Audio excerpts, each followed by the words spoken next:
Oi, Chumley! I'm Darren Locke, and this is Prog Review. Prog on.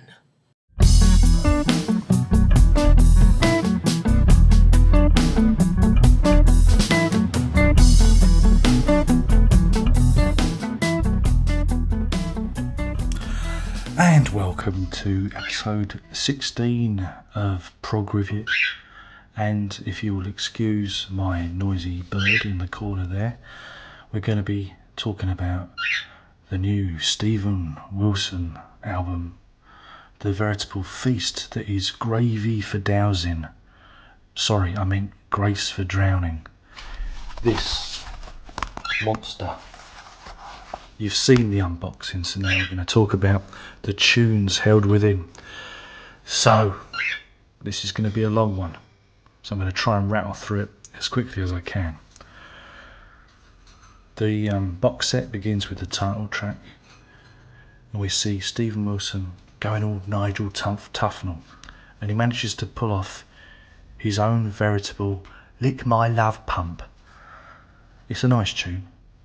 D minor, the saddest key of all, I think you'll find. And I'm surprised that a whole album, or a whole concept, or a whole box set is named after a song that is so fey and lasts only 2 minutes. And then we move on to a song called Sectarian. It starts with smoky soundscapes, and we move into discordant fifths a la Raw de Rouge. Then we'll get choppy guitars, mellotron stabs, which signal that we're very much in progressive rock territory. And tonight, Theo Travis appears as Mel Collins. And if you've never heard any King Crimson, I would say this was great stuff. But there are so many references thrown in, it gets really embarrassing. It's like when you first hear Meridian's Grendel, and they hit the 9/8 bit towards the end, and you start rolling your eyes because you go, it's so Genesis, man. Well, that's the same with this. There's no arguing that the music's powerful, but sometimes I find it so derivative that it hurts me. It hurts me so.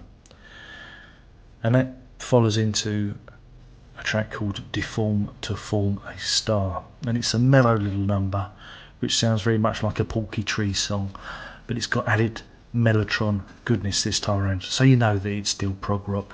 Again, if you like the weedy, reed-thin Steven Wilson voice, then you'll be positively jizzing your pants over this one. I quite like the distorted guitar solo. It comes at the end. It brings enough texture to the song to begin to make it soar, but unfortunately I've heard most of it before already. Now, when I heard the beginning of No Part of Me, I was half expecting the song to launch into Incommunicado by Meridian, second time I've mentioned them, but the little percussive riff that runs through the motif that runs through the song, it's nice enough. The song starts slowly, quietly, and builds onto more power chords and heavy wanking, playing, but I just don't get it. Bastard. If you say it hard and fast enough, that's what you'll be thinking about Steven Wilson after spunking all your money on the deluxe edition of this box set. Oh, I'm such a rotter tonight. It's a piano-led, depressive little number about some whinging mope who needs a good swift kick up the arse. But the song itself has a nice instrumental middle section and an end section. It comes with strings and it sounds very lush. But the whole depression theme has been done much better by Photograph Generator on their song W, and I think you should check that out instead. Rader Prelude reminded me a bit of Michael Brooks' opening to his Rock Paper Scissors album. It's got ethereal voices, almost like Gregorian chants, and it's suitably cinematic and haunting. Then, if you listen on, you'll hear the piano line that runs through Remained of the Black Dog. It sounds to me like another Robert Fripp knockoff, and if you'd been played on guitar instead of the keyboard, I think everyone would be looking and pointing. Again, my focus was spoilt by Wilson's piss-thin, heavily processed vocals. The music is strong.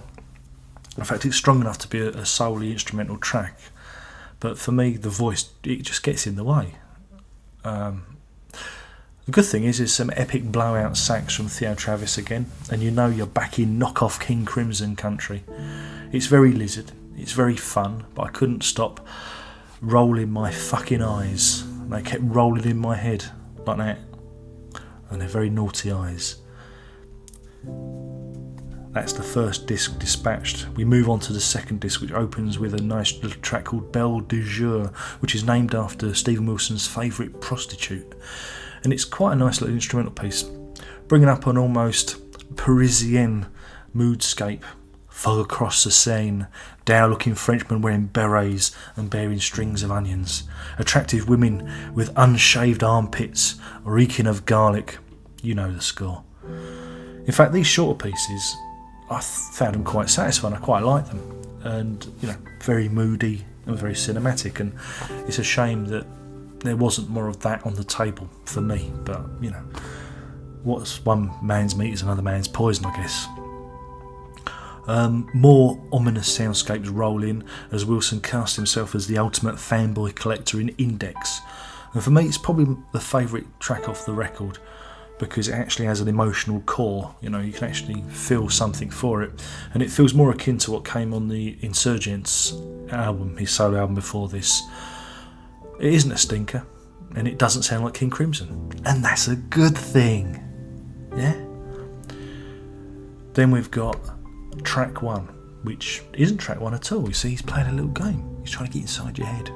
He's cleverer than you, this Steven Wilson. That's why he shoots iPods and smashes them, because he's smarter than you. But track 1, it sounded a bit like XTC at the beginning. It had some nice light and airy, chimey acoustic guitars before it all was the crashing guitars of doom came back and sat on your face. You will kneel, listener, and bow before me, and you will feel oppressed. And then it opens up at the end for some really nice guitar work, which I really enjoyed. Like the beginning, didn't think much of the middle, like the end. It's a strange beast. I didn't quite understand it.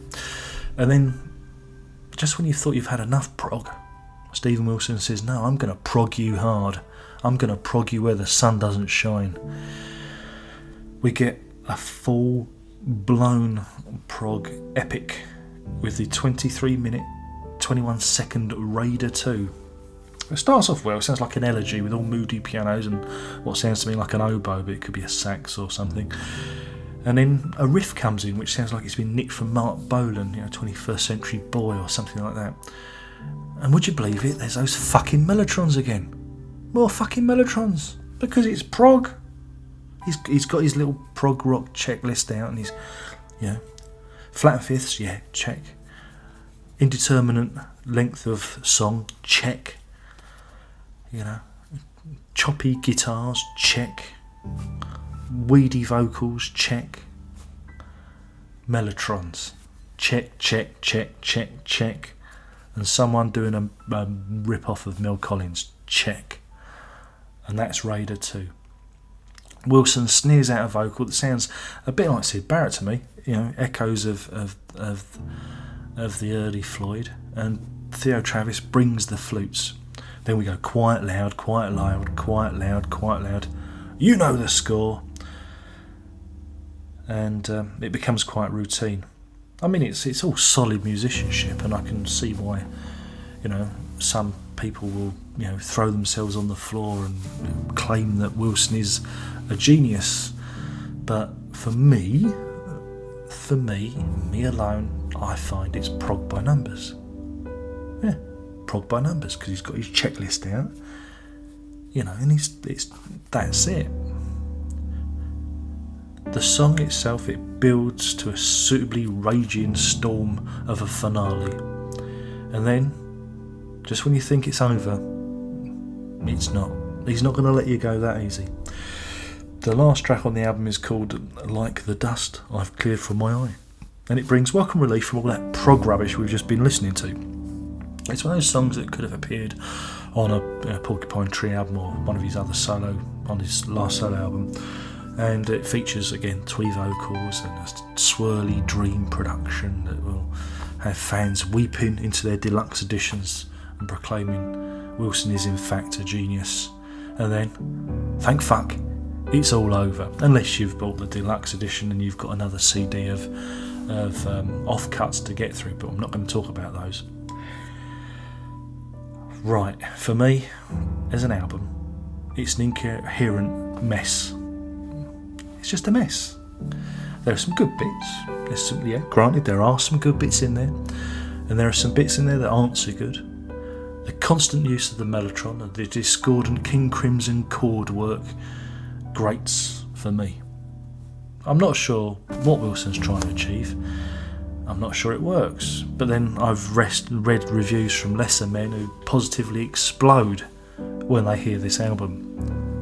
And sometimes I think, what's wrong with me? I'm just not hearing it.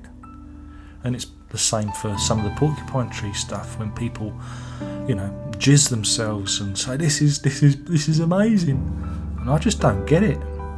He's clever, he's a clever guy, but sometimes I just feel that there is a thin thread of contrivance that runs through his work. Now, that's a hard thing to say, but that's how I feel. I don't feel it's particularly genuine.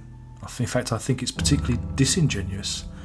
I think he does it deliberately to work on a certain audience. Remember, Porcupine Tree was a fake prog rock band before he made it real. So maybe he's just another one of these con artists.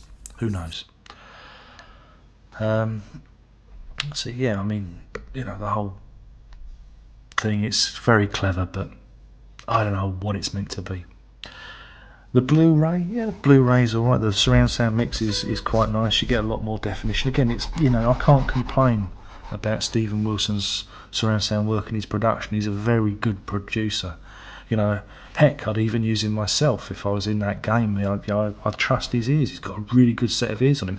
That's why I get frustrated when I ever listen to one of his records, because it just leaves me speechless sometimes. But my one criticism about the Blu-ray is the way the menu is set up.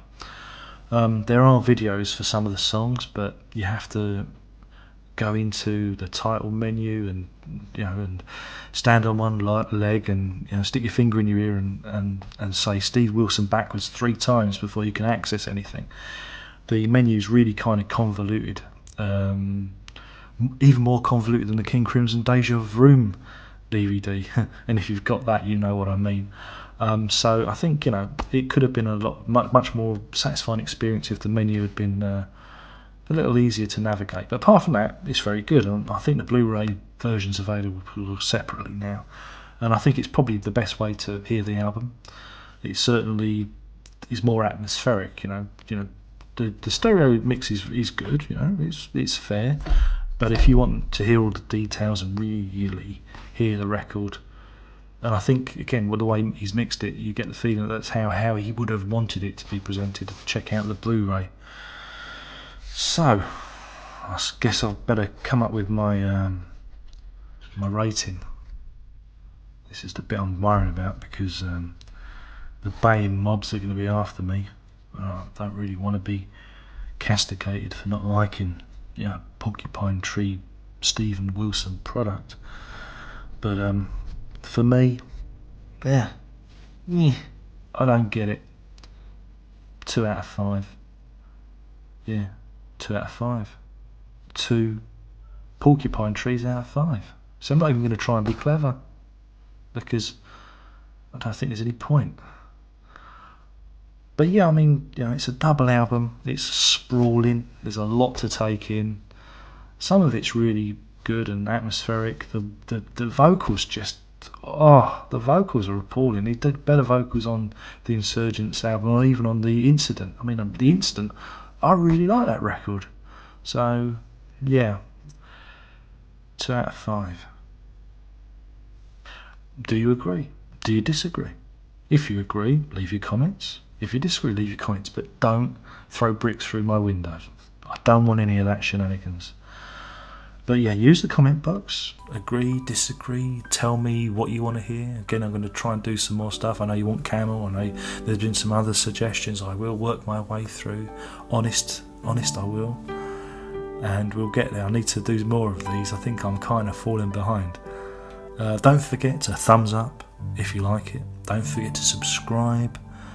You know, if you really want to follow me on Twitter, because sometimes a subscription on YouTube gets messed up. So if you follow my Twitter feed, which the details are in the comment, in the description box or on the end of this video, to sign up to that.